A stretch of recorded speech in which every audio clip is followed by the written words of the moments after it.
Argentina, vivían ahí en Córdoba, en el refugio, con todas las reformas que le han hecho Dolores, y él en ese momento, bueno, aparte de tener el consultorio en la ciudad de Córdoba, en el centro de la ciudad de Córdoba, estaba en la clínica y lo que me acuerdo de esas épocas es que él venía con frecuencia a Buenos Aires a visitarnos a nosotros y siempre le gustaba mucho llenar la casa de mi madre con flores. ¿Llenarla de? De flores. Ajá. Era su forma de mostrar el cariño que le tenía a Silvia. A tu mamá. Así, mi mamá. Y a nosotros nos trataba muy bien. Una vez en esa fecha me preguntó, ¿qué querés que te regale? Entonces yo muy tímida le dije, una muñeca que camine. Y me regaló una muñeca que caminaba. Pero de todas maneras, el abuelo pues seguía trabajando como médico legista en Córdoba, atendiendo a presos que tenían algún problema de salud mental y también, sobre todo en la clínica. Más que nada en la clínica, eso era. Y Claudio estaba ya viviendo también en Córdoba, casado con Ruth. Tenía sus primeros hijos y trabajaba en Córdoba ahí. Sí. Sus segundos hijos. Sus segundos hijos. Segundos hijos. Y estaba algo distanciado don Gregorio de tu papá. Yo lo sentía así, muy distanciados, muy en conflicto ellos. En esa época. Estamos hablando de 62. Estamos hablando de 62, 63, 64. Okay. El abuelo en el primer congreso de la asociación, él ayuda, es más, científicamente él ayuda a la OMS, a la Organización Mundial de la Salud, de hacer la definición de salud. Él ayuda en eso, ¿sí? Para que vean que salud no es solo la ausencia de enfermedad, es mucho más que eso. ¿Está cansada, Susana? No preocupes, ella está bien. No se quiere... No, por favor. Entonces, en esas fechas, él está en el primer congreso de la Asociación Psiquiátrica de América Latina, que se hace en Perú, va con la mami y con Dolores. Todos los viajes siguientes que hace el abuelo, los hace con la compañía de Dolores, siempre. En el 64 creo que es ese congreso en Perú.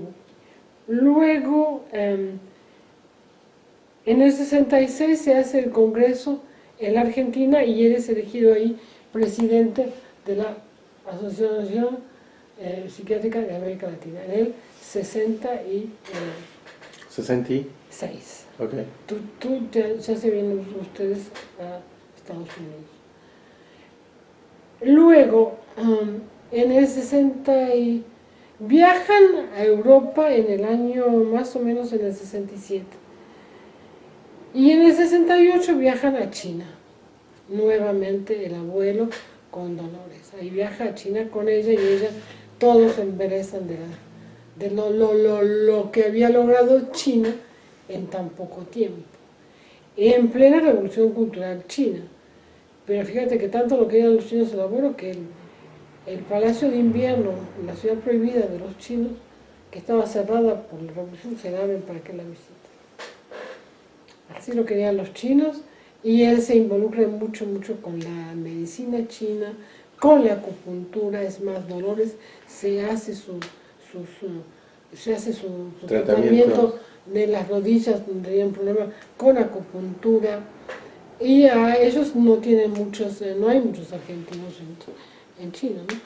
Y él escribió entonces... Y volviendo de China, él escribe la salud mental en China. Y ahí habla de... Que se tradució... Se tradujo a inglés, a francés, a italiano... castellano. No me acuerdo. Y mi mamá hace el prólogo del italiano. ¿Y tu mamá qué? Hace el prólogo de la edición italiana. Ajá. pero hacia español se le fue la traducción. Ella siempre no. Y viajan a China y viajan a Europa. Dolores siempre quería pasar por París, París era lo máximo. Y siempre que iba, esa vez que fueron a China, pasaron por París y pasaron por España, donde estaba Franco todavía bien. Ahí tuvo una entrevista con la hija de Miguel de Unamuno. Unamuno. Con la hija de Unamuno. A mí me contaron que cuando viajaban el abuelo a Europa con Dolores, viajó 7 veces a Europa. No sé, debe haber viajado 4 con Dolores. Ellos volvían muy contentos de Europa, con muchos regalos para nosotros y siempre nos regalaban muñequitas de los países que visitaba y ese tipo de cosas. Él le costaba manifestar el cariño, pero lo hacía con hechos, no que te abrazaba. Uh-huh. Y entonces, en esa época se funda la Fundación Argentina de Psiquiatras, la famosa FAP. Y esa organiza muchos congresos de psiquiatría en Argentina, que son cada 2 o 3 años más o menos. Él yo me acuerdo que hay fotos del primer congreso de psiquiatría donde él participa. Participó en esos congresos, pero la primera secretaria general de la FAP fue Silvia Bellman, mi mamá. Él no recuerdo si él fue presidente de la FAP, pero la mami sí. Empezaba él a estudiar muchas cosas sobre la vejez, sobre la gerontología, le interesaba ese tema. Uh-huh. Y me acuerdo que en el año 68 que ustedes vuelven, porque los meses anteriores habías vuelto vos solito, pero a vez viene tu mamá, Georgie, y tú, y vos, y me acuerdo que el abuelo estaba en el aeropuerto con nosotros, y vos y tu mamá se fueron con los abuelos Stigl y Georgie con el abuelo y con nosotros, ¿sí? Nosotras, porque no creo que fuera ese día el papi, que no haya ido el papi. Con nosotras se volvió la Georgie y ella hablaba mucho de la Universidad de Colombia. Y el abuelo se confundía, pensaba que estaba hablando del país Colombia, era la Universidad de Colombia. Ella estaba estudiando y había participado en las manifestaciones de aquella época que había en Estados Unidos sobre muchas cosas, ¿no? De Martin Luther King, donde había y We Shall Overcome, todas esas cosas que ella no había vuelto como vos otras veces, era la primera vez que volvía de Washington. De Boston. ¿De Boston? Sí, vivimos en Boston. Vivía en Boston. Bueno, era la primera vez que volvía en avión y el abuelo se interesaba mucho. Le dijo, bueno, estamos festejando los 50 años de la Reforma, en el 68, eran 50 años de la Reforma, y él estaba muy activo participando en todos los festejos que iba a haber en esa época por la Reforma. Eso sí, la universidad estaba intervenida y el gobierno era un gobierno militar. Entonces, si tuvo, una vez lo fueron a buscar a Córdoba, la policía, pero no lo pudieron. Él se escapó por los techos, No, eso es después. esa fue otra vez, esa fue antes. Esta vez lo que hicieron, lo metieron en un tren, lo mandaron a Buenos Aires, estuvo como una semana en casa con nosotros, viendo cómo iba la situación en Esto Córdoba. fue en el 68.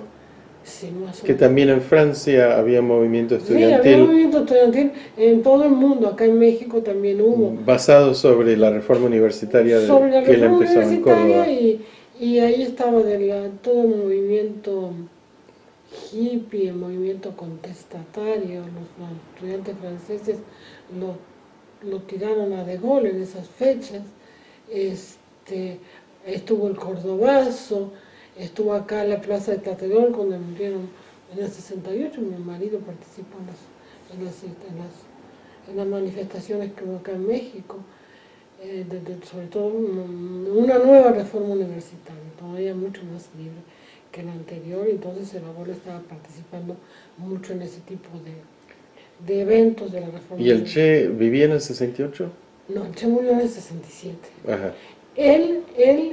Cuando estuvo en Cuba, María Rosa Oliver lo cuenta en sus memorias, que ella también visitó al Che, que estuvo en su hotel. El abuelo también estuvo con el Che y tuvo varias entrevistas con él. No te puedo decir, sí estuvo con él y lo visitó y estuvo, pero el Che era médico, si sabías. Sí. Y se recibió en el año 53, el mismo año que se recibió mi papá, pero no fueron compañeros. No fueron compañeros, pero se recibieron en el mismo año. Y él estaba contando, pero no esa vez, el Che estaba en Cuba, estaba muy metido en la cuestión de la Revolución Cubana, el abuelo admiraba mucho la Revolución Cubana, pero decía que los cubanos no sabían nada de psiquiatría. Eso es lo que él decía, que no sabía nada de psiquiatría, que la psiquiatría a ellos no le importaba, y eso lo puso de muy mal humor. Cuando volvieron en el año 69 de Cuba. Habían ido a Cuba vía España. Ujú. No, fue así. Ellos fueron a Cuba vía España, y en el 68 vinieron aquí a México Dolores y él, porque él conocía a David Alfaro Siqueiros y más que nada Siqueiros, Ujú. porque Orozco y Rivera pues también, y bueno, y conocía a gente intelectual de aquí, como don Alfonso Reyes, y a un sindicalista que era muy conocido de la época de Lázaro Cárdenas, que se llamaba Lombardo Toledano. Él eran sus cuates, sus amigos de acá de México, y otro que fue economista, pues, que se llamaba Jesús Silva Jarzo. Gente acá en México, te lo puedo decir, Ricardo, muy, muy prestigiada, gente muy, muy honesta, muy trabajadora, muy política, y supuestamente todos eran masones, eso sí. Desde el general Lázaro Cárdenas, ¿no es cierto, Ricardo? ¿Tú qué opinas? Bueno, seguramente todos eran masones. Pero el abuelo, no, bueno, no me dijo que no. Pero mi papá me dijo, bueno, a lo mejor tiene más o menos. Con toda esa gente se encontró con su compañero del Shule de Argentina, que vivía acá. Y estaban ahí en el 68, fines del 68, haciendo todas gestiones para viajar a Cuba, que lo habían invitado para el 10º aniversario de la Revolución, en el año 69, y estaban haciendo todas las gestiones acá, porque ellos querían ir a Cuba y siempre se tenía que volver vía España, y el abuelo lo que quería hacer es ir a Cuba y volver por México. Entonces sí, en esa época lo invitan a dar conferencias aquí en México, a estar con la gente, etcétera, etcétera. Pero él ya estaba escribiendo el libro de la medicina social y la salud mental en Cuba. Estaba muy enfrascado en eso. ¿En Cuba o en China? En China, perdón. Entonces, y Dolores también estaba con él, y toda la intelectualidad mexicana estaba muy consternada por la matanza de Tlatelolco, donde mataron a muchísimos estudiantes, encarcelaron a profesores, una situación muy difícil para el gobierno de Díaz Ordaz. Y él, gracias a ese compañero del Shule, logran viajar a Cuba y viajar a Cuba vía México y volver a Cuba vía México. Cuba, entre paréntesis, es el único país que no rompió relaciones diplomáticas con México. Fue el único país que no rompió relaciones diplomáticas con con Cuba, cuando todos los demás países plegados a Kennedy y al momento político que estaban viviendo, rompieron relaciones diplomáticas, todos los países, excepto México. Y él aquí estuvo, hasta que llegó, estuvo varios meses en Cuba, y ahí fue cuando se enojó de que ya los cubanos no entendían la psiquiatría, que no, bueno, muy enojado. Y Dolores estaba estudiando inglés en esas épocas. Y ellos tuvieron como 2 o 3 meses en Cuba y volvieron a Argentina. Eso fue en el año 69, después de los 50 años de la Reforma. Y él ya había sacado el libro de la salud mental en China y empezó a escribir otro libro que se llamaba Conciencia de nuestro tiempo, que fue su último libro que escribió. Y él, bueno, en Argentina en el gobierno estaba en los militares, entonces la actividad científica siempre se hacía fuera de la universidad, fuera de los ámbitos académicos tradicionales, y había lugares de estudio de psiquiatría y de psicoanálisis privados con algunos psiquiatras como Ainangas y ¿sí? Los hacían en domicilios privados o en pequeños teatros o salones así. ¿Qué es lo que hacían? Las reuniones, ¿no? Las reuniones sobre por la situación política. Sí, por la situación política no lo hacían en ámbitos académicos tradicionales, porque la universidad estaba intervenida, estaba cerrada, había habido muchos problemas entre los estudiantes, y entonces se hacían en lugares, en casas particulares o en lugares públicos, o en lugares, teatros o pequeños cines que les prestaban, ¿no? Que ellos rentaban a muy bajo costo. Y el abuelo estuvo involucrado en ese tipo de reuniones, pero él siempre en Córdoba, ¿sí? Y aparte ya era médico legista de Córdoba y seguía en la clínica, pero en el año 66, 67 él cede el mando de la clínica a su hijo Claudio. Y entonces ahí más o menos se lima las asperezas con Claudio.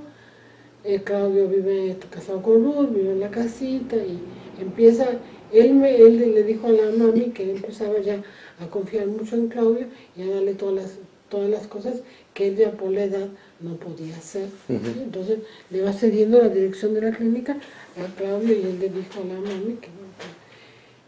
Que dijiste que además en esa época él empezó a interesarse en... El psicoanálisis.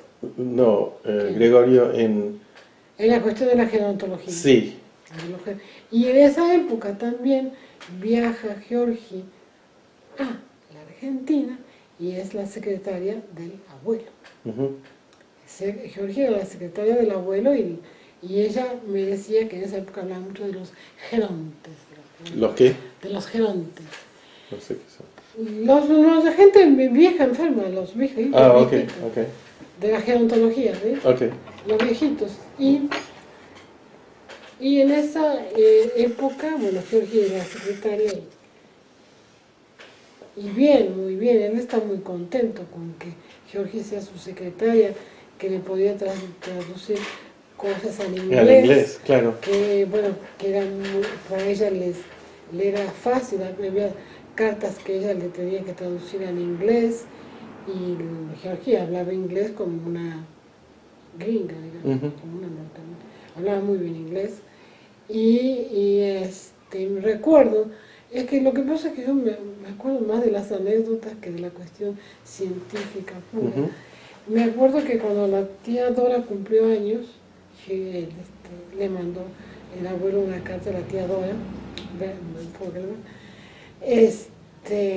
diciendo que, bueno, que realmente, que dice que Georgina, bueno, toda la felicidad, pero realmente todos tenemos la duda de en qué año naciste, porque mi bisabuela no se acordaba de qué año había nacido la tía Dora, y decía, bueno, tenía 80 o 81, bueno.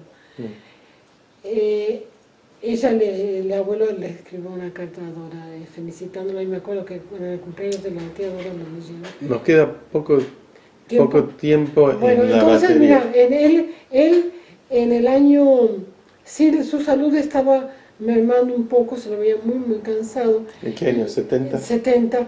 En el año 70 se van a visitar a Salvador Allende en Cuba, en Chile, y lo vieron no lo vieron a Salvador Allende, pero sí lo vieron a Pablo Neruda. Eso fue principios del 71, creo, o mediados del 71 lo vieron a Pablo Neruda, que ya había recibido el Nobel.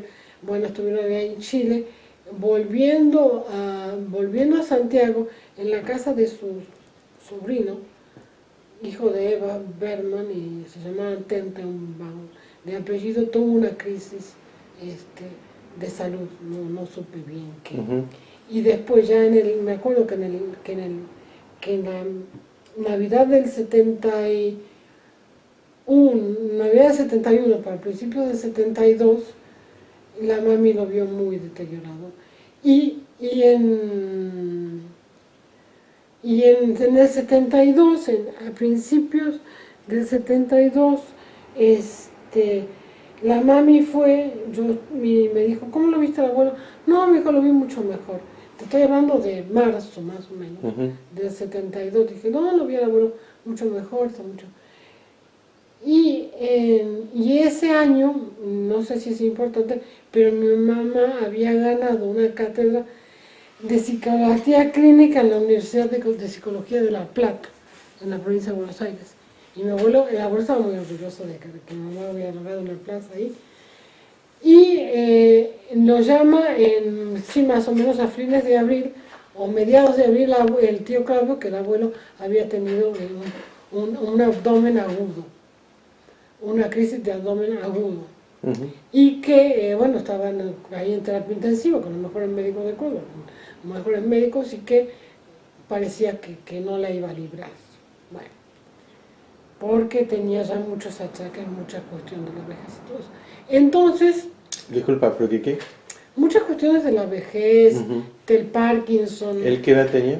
Tenía 79 años. Ajá. Y estaba en terapia intensiva. Entonces, uno de los médicos, porque a nosotros nos llamaron que viajáramos urgentemente, Irene, el papi y yo, a Córdoba, porque parecía que el desenlace era inminente, que se iba a morir. Me acuerdo que llegando a Córdoba, al sanatorio, estaba la Georgie con una cara no triste, pero como que ya preocupada.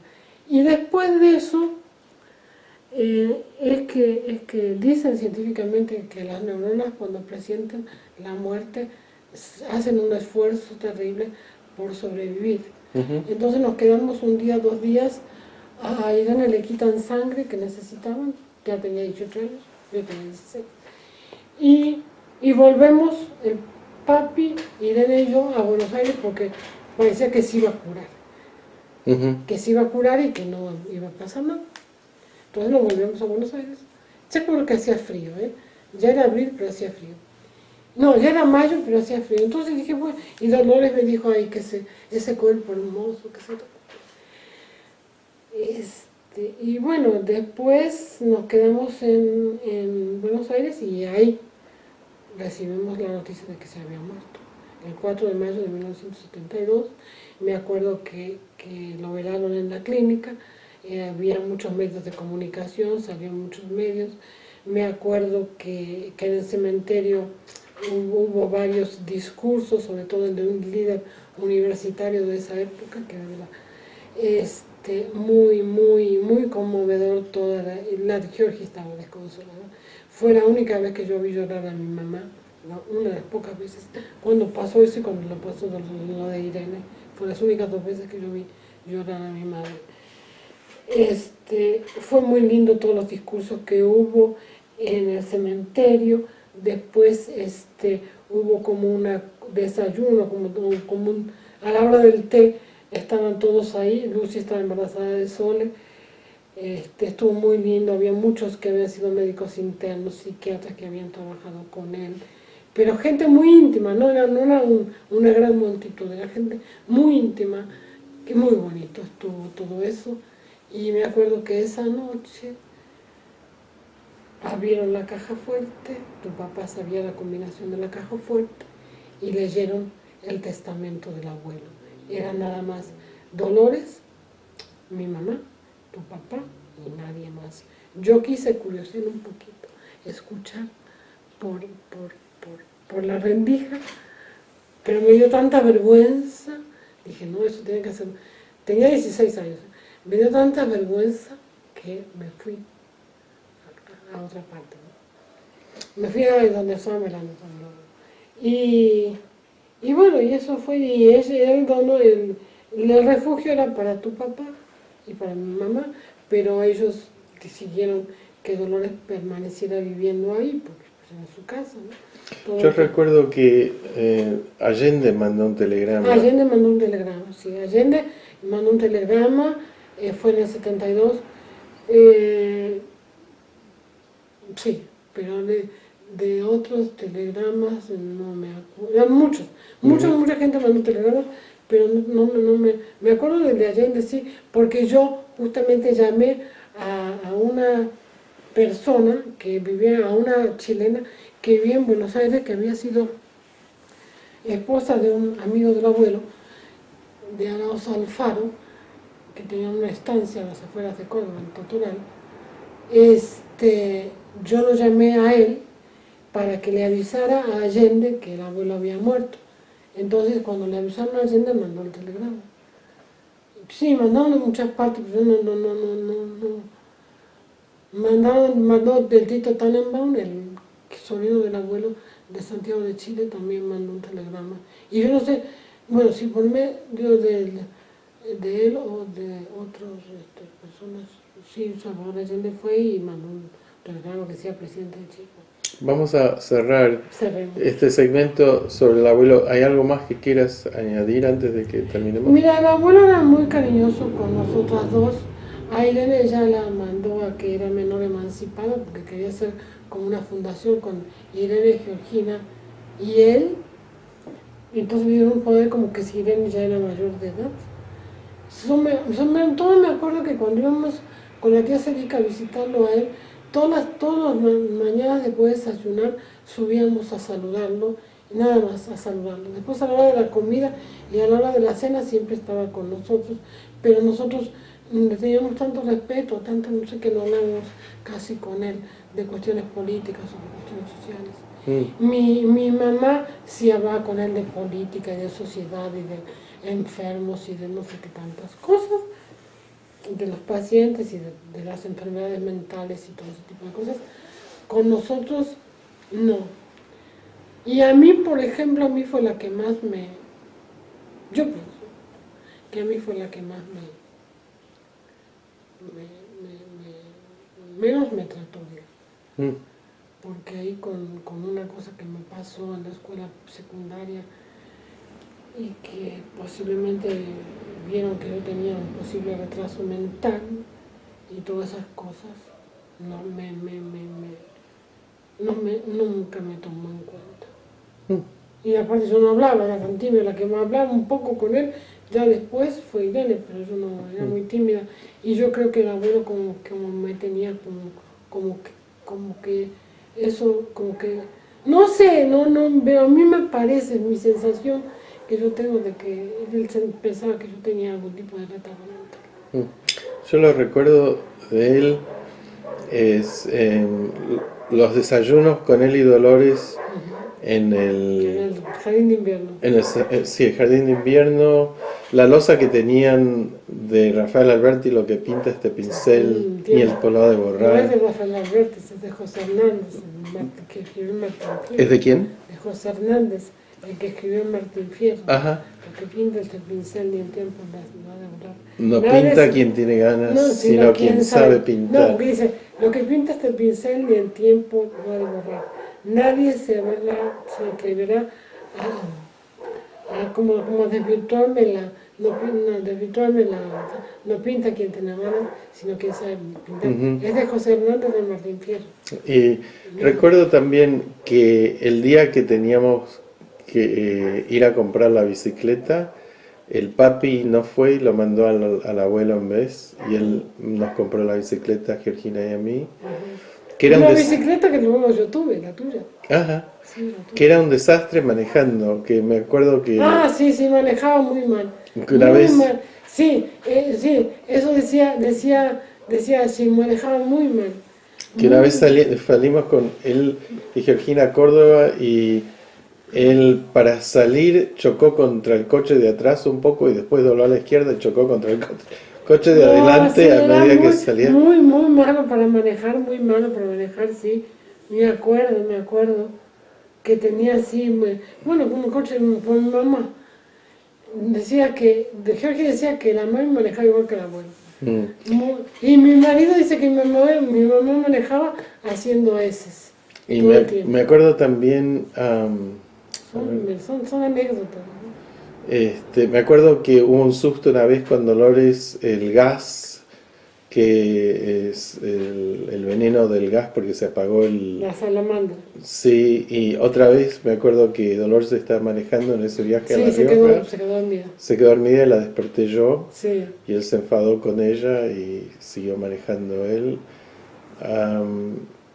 Y recuerdo las cosas que nos traía cuando viajaba, los objetos esos de Rusia, las muñequitas de Rusia. Y creo, y también las caminatas por el sanatorio, cuando él hacía, no sé cómo... Sí, iba a los pabellones Sí, a caminar.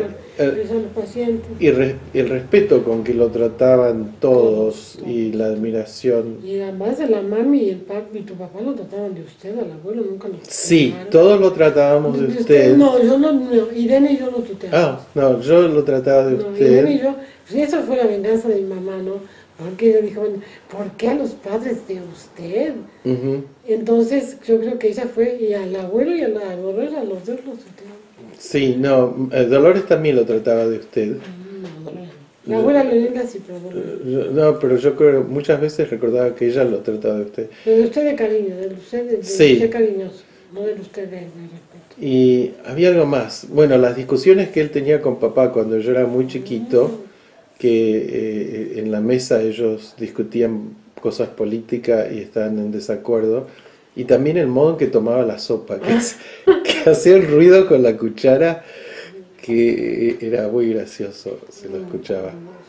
Bueno, te agradezco muchísimo. No, pero lo que pasa es que yo creo que quedan muchas cosas en el tintero, que a lo mejor, porque... Bueno, ahora vamos a acabar con esto. Si hay otro segmento corto, lo sí, añadimos. porque no sé